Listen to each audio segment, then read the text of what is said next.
Hopefully everybody enjoyed their weekend. Before we get into data, a reminder, we are still in a state of emergency. We still have a virus in this community that has no antiviral treatment and no vaccine. It has totally changed the way we behave, and it has essentially decimated our economy for a period of time and limited our liberties. So when we recognize that, we need to recognize that this fight's not over. And if we were going to use a sporting analogy, we do that a lot in this office of mine. We were on a 7-game win streak, and then we went on a 3-game losing streak over the past week. Unforced errors cost us those games. So, new week, back to basics, and let's go over some data. We had no deaths in the hospitals over the last 24 hours. We have lost 191 neighbors over really since I think late March, but since the pandemic started. That's been the worst part about this process, is the loss of life. Looking at case or tests, we received 1,435 tests back since yesterday. Our mandate of testing is 775. Our region reported over 5,450 tests over the weekend, 3-day average of 1,818. Not bad over the weekend. Universal testing continues at the Syracuse Community Health Center, 9 to 5 on weekdays.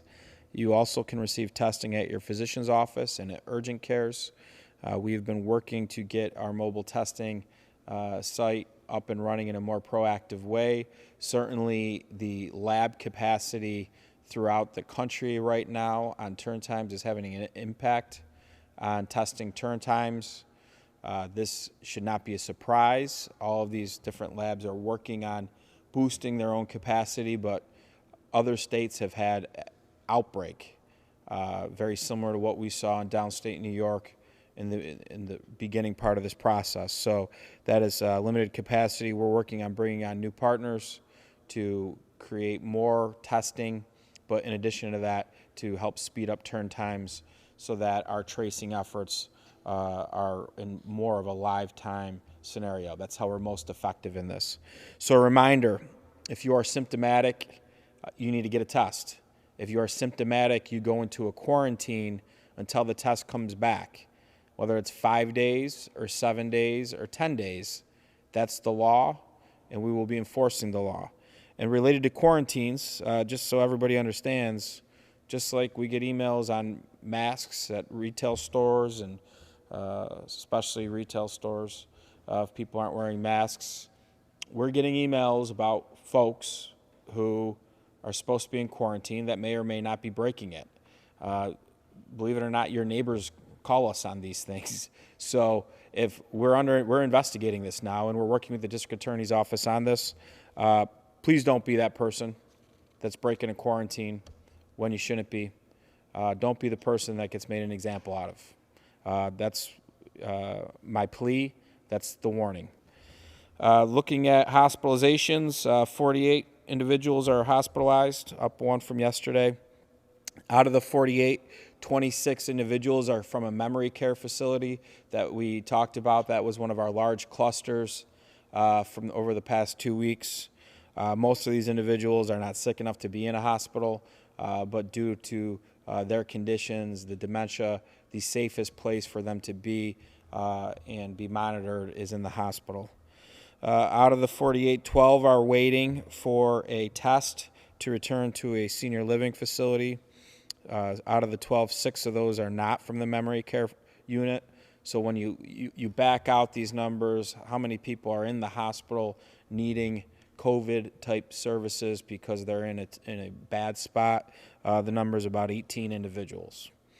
5 individuals are in the ICU. Certainly, let's think of them. These folks are in a tough spot right now. Please keep them in your thoughts and prayers. Out of the hospitalized, 36 are Caucasian, 5 are African American, 1 is of another race, 6 have not shared their demographics.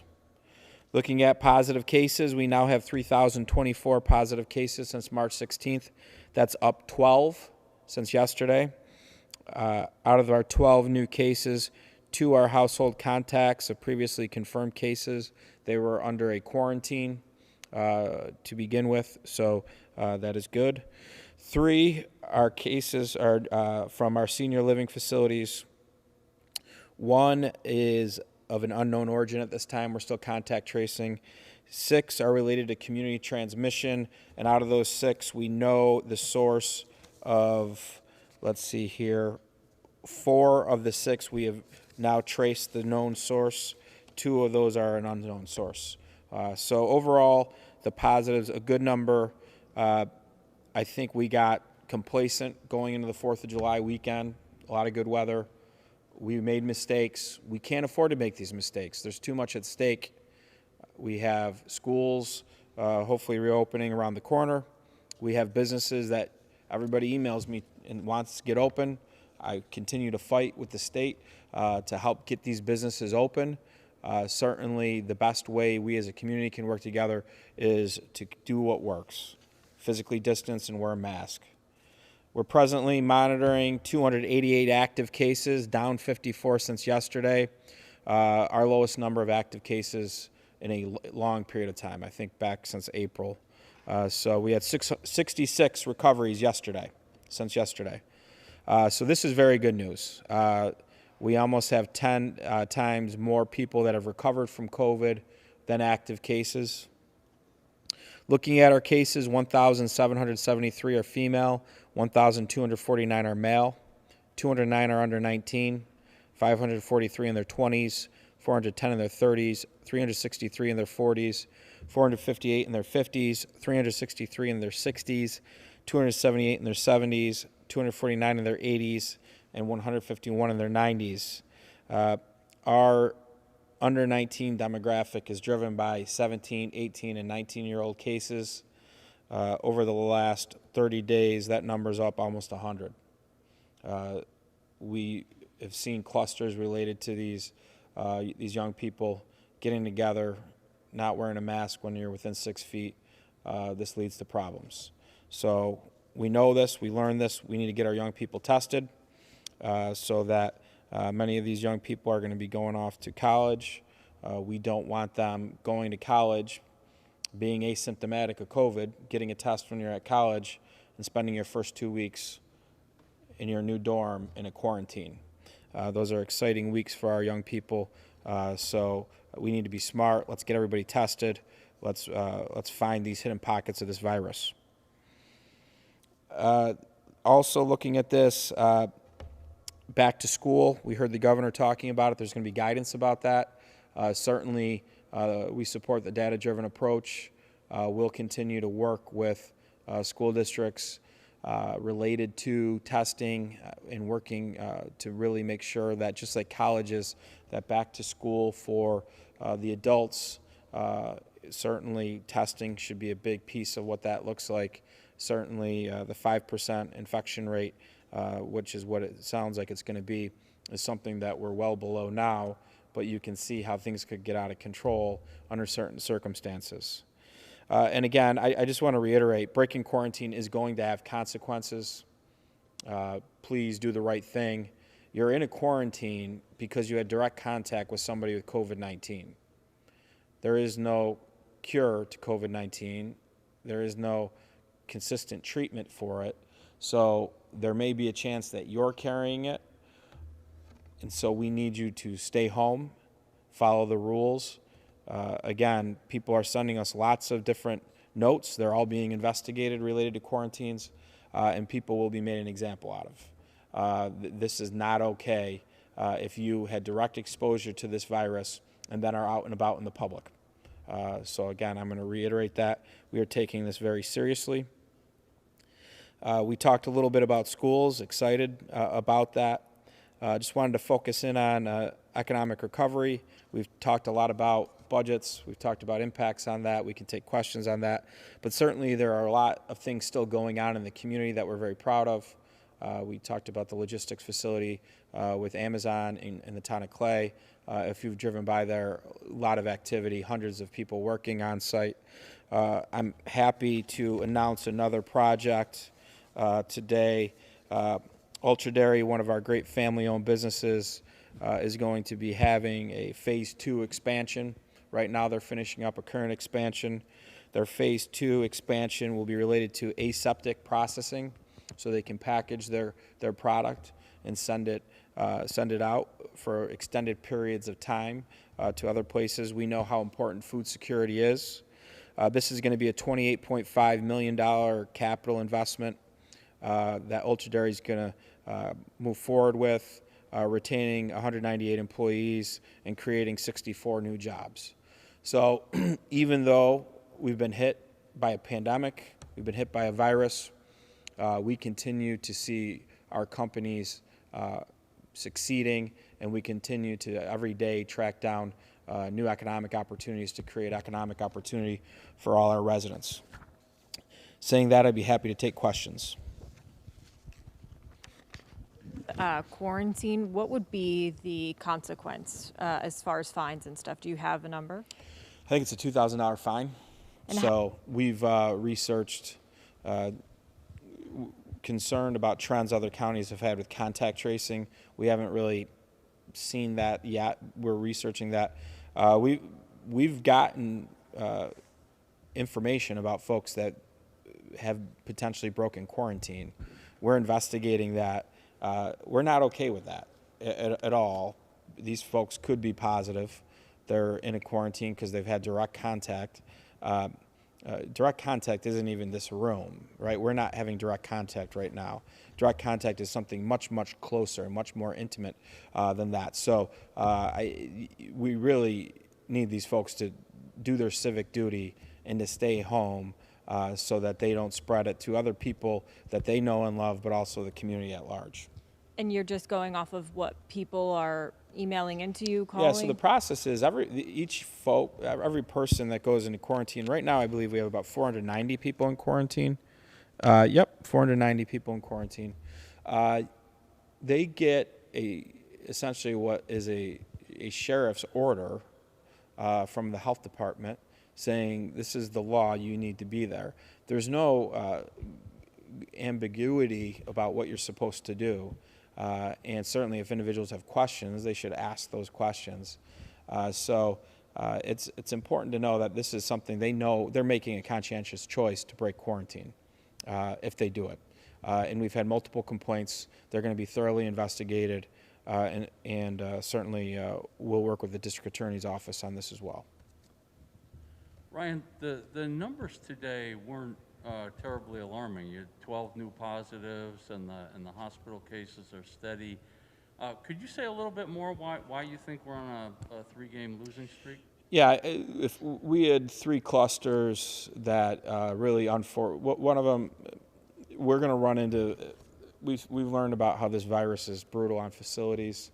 So the memory care facility, not surprising. You get a couple cases there, you end up with 26, 28 eventually. But we weren't making mistakes at gatherings like this on Memorial Day weekend or Easter Sunday when we were in more of the heat of this. And now we made quite a few mistakes over the 4th of July period of time, maybe the week going into it. I get it. It's sunny. The weather's nice. Everybody's out enjoying themselves.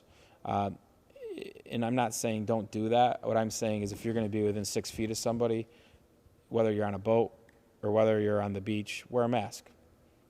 If they live with you, that's different. You're already exposed to them. So these are unforced errors that happened at various types of social settings that has exposed the community and really transmitted the virus into different social networks. And so now what do we got to do? We got to get all these people tested so we can find it, and then you kind of get a clean slate. So I think we got complacent a little bit. Certainly our young people, the data now is shifted back. If you remember, at one period of time, 40% of our cases over 70 years old. Really bad news there because that was driving hospitalizations, driving eventually loss of life.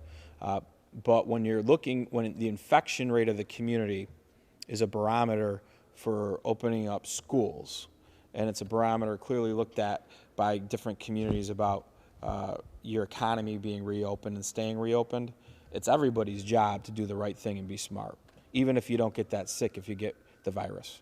And we know these young people, for the most part, don't get that sick. But it's the disruption to the community at large. It's the disruption to the economy. That's 2 weeks that you're essentially out of commission if you're an employee. And if you're a young person, it's not you, but how are your parents going to respond if they get it from a household contact? And what if you go see grandma or grandpa or an aunt or uncle while you're asymptomatic for a period of time, and then you spread the virus that way? So we got to wear a mask if we're going to be within 6 feet. You had hoped to set up some mobile testing sites to lure those young people in. How's that coming? Yeah, it's going. We're working right now with the school district. We're probably going to work with Upstate this week on a couple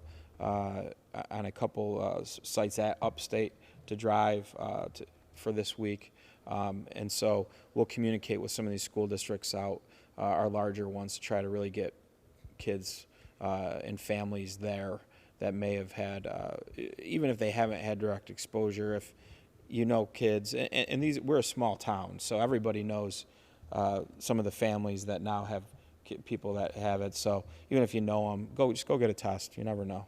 Are you seeing compliance from your request last week to get those age groups tested? Yeah, I think we're seeing a little good feedback. People are going, and some of the young people are taking it seriously. We're talking to the superintendents. So we need to continue to do that. And again, this isn't something that we always knew we would have small upticks in the virus when people came back together. What we saw was really tremendous. Our actually weekly averages went down every week except for last week. We can tie. What's frustrating about it isn't that you had more cases last week when you're into phase 4. What was frustrating was you can tie back the cases to unforced errors, mistakes that could have been preventable. And then what would have happened if we didn't make those mistakes? That's the coach in me right now saying, if we didn't make those mistakes, where would we have been? Would we have gone backwards with our data? Probably not. You said, use the analogy, 3-game losing streak after a 7-game winning streak. Are you looking at 7 days previous of data and have seen something specific? No, I think when I use that analogy, Andrew, I look at where we came over the course of the period of time. This is going to be a season against this virus. It might be 2 seasons against this virus. And so we look at what happened, how we responded, how we flattened curves, how one curve of recoveries is going up and the active cases is going down. And so you're going to have ups and downs in a season. We know that. And we just went through a little bit of a rut last week because we were making these mistakes that we weren't making previously. So now we just need to remind ourselves that this thing's still here. It's as disruptive as anything that I've ever seen when you look at how it disrupts the health and the economy at large. So let's stop making the mistakes. Can you contextualize the past week? Was it the worst week since X, or? I think the average of cases was 27 last week, so we were 18. We went to 27. It's still better than where we were going into restart. I like the number 12. 12's a nice number to start out this week. So let's hope we stay in that range. And I like the number 6, community spread. That's better than 12 and 13 community spread. So we're starting off good. Our hospital data, I'm not worried about that. We've built up the infrastructure to deal with this. But when you go into a scenario where you're putting kids back to school, we don't know what's going to happen. We can't have the infection rate at 2 or 2.5. We need to have the infection rate at 1, below 1, when we know that we're putting ourselves in, taking that next step of the unknown in this restart process. But was it the first downtick, perhaps, or first direction back up in a while? Were you down? Since restart, that's the first week we've had where it went up. And that's the average cases per day over 7 days? Correct. Wow. Correct. That's 16 weeks? 4 phases, 8 weeks? 8 weeks, yeah. So. I got journalism because I don't do math. So 8 weeks. Last week went up. First week we had an uptick. If we can do the tracing, we can tie it back to 3 clusters, essentially. And 2 out of those 3 certainly were preventable. Similar clusters that you mentioned last week? Parties Same of- ones. Same ones. Okay. Yeah. Other question. Remember, a cluster doesn't just go away after 3 or 4 days. A cluster is 2 to 3 weeks worth of positive cases. One question I wanted to throw at you is the governor today mentioned a little bit more teeth in his quarantine order, which is paperwork at airports for people coming from those states on the quarantine list. Are you in touch with the airport? Are you involved in any of the enforcement of the airport actually doing paperwork of contact information with travelers from those states? We'll get that information from them for our health department, which will be very helpful. So it's not up to the county isn't involved in the airport enforcement of it? No, according to what I saw today, the airport is. So that will be very helpful. What kind of complaints have you gotten about the mall? People at the mall, anything? We might have got a couple emails, maybe some, just like anything, maybe somebody took their mask off when they're at the mall. I haven't really, haven't seen a lot. And that's what, when we're getting emails and getting complaints, most of it's mask wearing. And so that's why we just ask everybody, this isn't that hard. It really isn't to put a mask on. It protects you. If you believe it or not, it protects you. And I know some people don't believe that. It's a minor inconvenience. I don't even think it's an inconvenience at this point anymore because we're so used to doing it. And it instills confidence in the public at large to go out and do more things. What happens is people come out, maybe they're very nervous, they go to a store and there's not mask wearing, they leave. That person was going to spend money at a local business. You just hurt the local business because you chose not to wear a mask. And I think the governor's order, we're getting some clarification on this, but I think the governor's redirected his mask order, and I think it puts more ownership on these stores to enforce mask wearing. Some of our big box stores have been very laissez-faire about enforcing mask wearing. Ryan, you mentioned trying to work with other laboratories so that the test turnarounds can be quicker. Is that something the county actually is doing directly, or is that something the Syracuse Community Health Center does? Or What we do is we monitor it all. So we have all these partners that all use different labs, and then we track where they are with turn times. Because what happens in this business, in this pandemic, is if there is something wrong in the community related to COVID, it is my fault. So that is part of being in this job. So even though I don't control any of these testing sites, and I certainly don't control the labs, it becomes my problem. So what we do is we monitor all the labs, who's partnered with who, and then when we see turn times getting back and there's not an immediate, don't worry about it, in a week and a half capacity will be bigger, this will go away. We have been approached by various other labs. So we're now in the process and have been,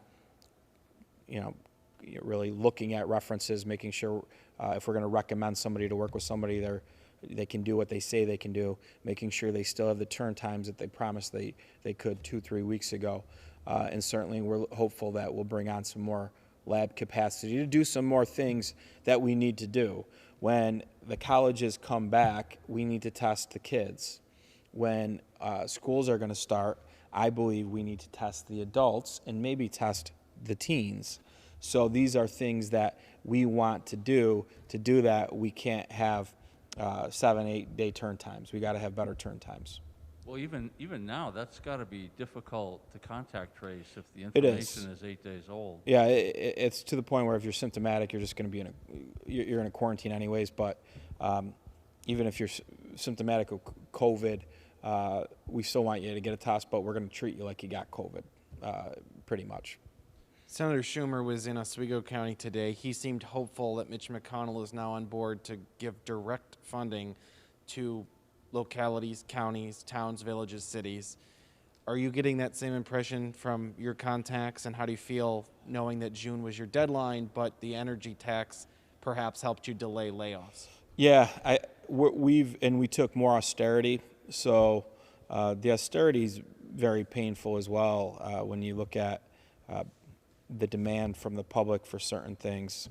Much of that, depending on what happens towards the end of the year, some of the things we normally do, we just can't do.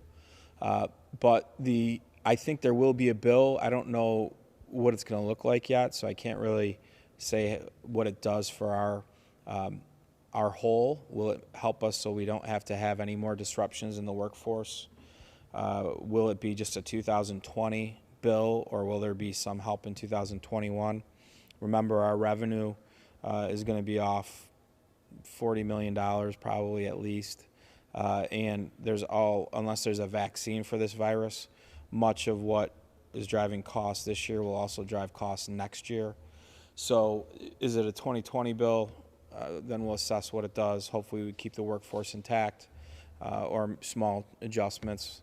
And if it helps us in 2021, that will certainly help us in our budget as we start to look forward to next year as well. What number's on your wish list? Oh, I think anything under $40 million is going to still mean there's a lot of pain for 2020. 40 would be good? Yeah, 40 helps us, and certainly we're going to be dependent on what happens with the state, too. Right now, the state has said 20% cuts are on the table. 20% cuts $20 million. So if we get 40, but then we get cut 20, we still got a big problem.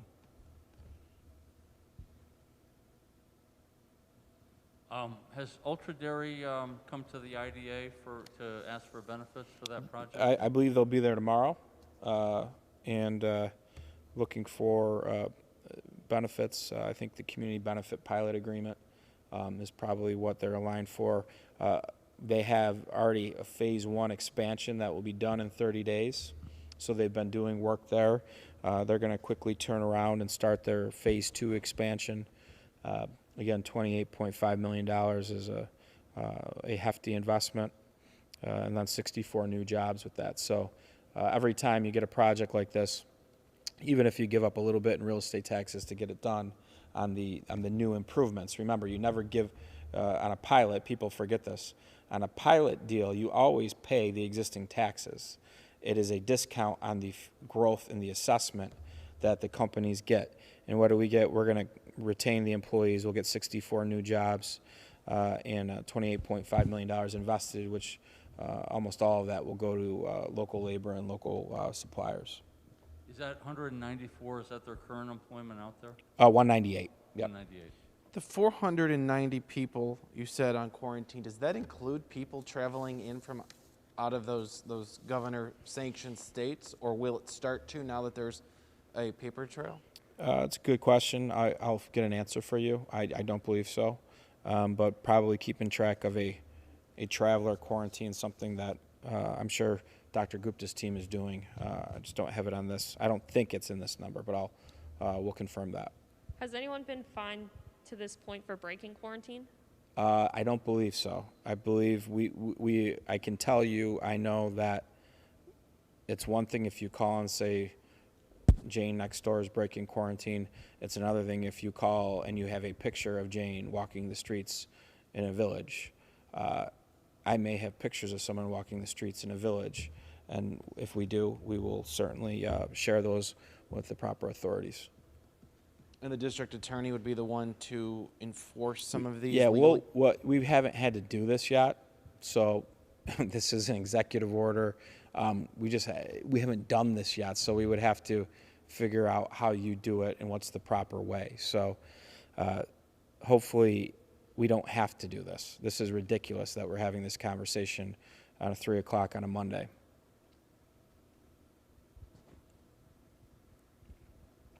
Other questions? Again, I want to thank everybody. We'll be doing this again on Thursday, so Mondays and Thursdays will be our new schedule till we get through this. I want to thank everybody. Let's have a very, very solid week here. We know what works. We've done it. We've gotten here to date. And let's get tested.